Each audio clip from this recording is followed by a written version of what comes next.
بسم اللہ الرحمن الرحیم۔ معزز و محترم سامعین و ناظرین، جیسا کہ آپ احباب کے علم میں ہے، ماہ رمضان مبارک کے اندر بسا اوقات ہم سے کوئی روزہ چھوٹ جاتا ہے بیماری کی وجہ سے یا کسی عذر کی وجہ سے یا حالت سفر میں ہونے کی وجہ سے، تو اس پر اس کا کفارہ پوچھا جاتا ہے۔ آئیں نبی پاک صلی اللہ تعالیٰ علیہ وبارک وسلم کا فرمان عالی شان، جس کو امام بخاری امام مسلم دونوں نے نقل کیا ہے۔ حضرت ابو ہریرہ رضی اللہ تعالیٰ عنہ آپ راوی ہیں، فرماتے ہیں ہم نبی پاک صلی اللہ تعالیٰ علیہ وبارک وسلم کے پاس بیٹھے ہوئے تھے، اتنے میں ایک شخص آیا، اس نے عرض کی یا رسول اللہ صلی اللہ علیہ وسلم ہلاکت، یا رسول اللہ صلی اللہ علیہ وسلم میں ہلاک ہو گیا۔ آقا علیہ السلام نے فرمایا ما لکا، تجھے کیا ہوا، کیوں ہلاک ہو گیا؟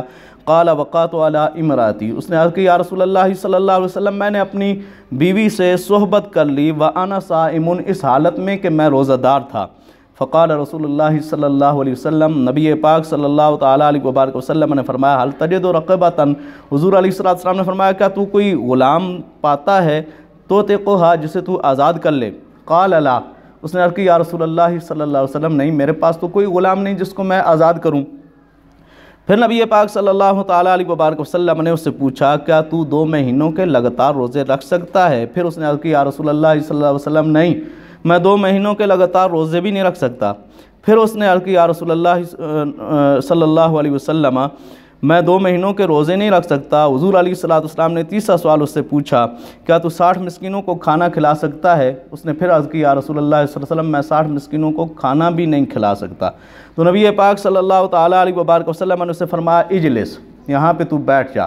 اس سے 3 کفارہ صوم بیان کیے گئے۔ ایک تو یہ اگر کوئی آدمی جس سے روزہ رہ جاتا ہے تو وہ 60 مسکینوں کو کھانا کھلائے، یا پھر وہ 2 مہینوں کے لگاتار روزے رکھے، یا پھر وہ غلام کو آزاد کرے۔ یہ کفارہ صوم تھا جو نبی پاک صلی اللہ تعالیٰ علیہ وبارک وسلم نے بیان فرمایا۔ تو آقا علیہ السلام نے اس کو بٹھا دیا اور وہ بیٹھ گیا۔ نبی پاک صلی اللہ تعالیٰ علیہ وبارک وسلم کی بارگاہ اقدس کے اندر اتنے میں ایک شخص آیا جس نے کھجوروں کی زنبیل اٹھائی ہوئی تھی، کھجوروں کا ٹوکرا تھا اور وہ کھجوروں سے بھرا ہوا تھا۔ تو نبی پاک صلی اللہ تعالیٰ علیہ وبارک وسلم نے پوچھا این السائل، کہاں ہے وہ جس نے کفارہ صوم کے بارے میں سوال کیا تھا؟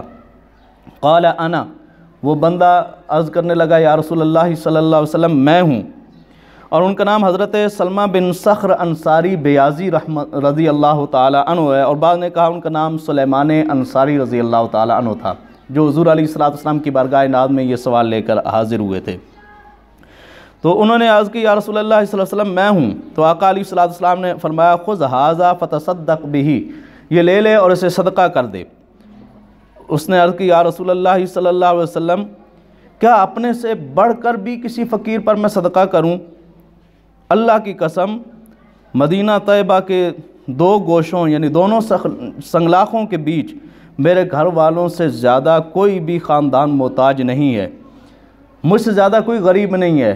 تو نبی پاک صلی اللہ تعالیٰ علیہ وبارک وسلم نے جس وقت اس کی بات سنی فضاحک النبی صلی اللہ علیہ وسلم، نبی پاک صلی اللہ تعالیٰ علیہ وبارک وسلم مسکرائے حتی بدت انیابہ، یہاں تک کہ نبی پاک صلی اللہ تعالیٰ علیہ وبارک وسلم کے دانتوں کی چمک ظاہر ہو گئی۔ ثم قال اطعمہ اہلک، پھر نبی پاک صلی اللہ تعالیٰ علیہ وبارک وسلم نے فرمایا جاؤ یہ ٹوکرا لے جاؤ اور اپنے گھر والوں کو کھلاؤ۔ اس سے ایک تو کفارہ صوم معلوم ہوا، دوسرا نبی پاک صلی اللہ تعالیٰ علیہ وبارک وسلم کا اختیار ثابت ہوا کہ نبی پاک صلی اللہ تعالیٰ علیہ وبارک وسلم احکام شریعت میں بھی مختار ہیں۔ اللہ رب العزت سے دعا ہے رب ذوالجلال ہمیں نبی پاک صلی اللہ تعالیٰ علیہ وبارک وسلم کے فرامین عالی شان کے مطابق زندگی بسر کرنے کی توفیق عطا فرمائے۔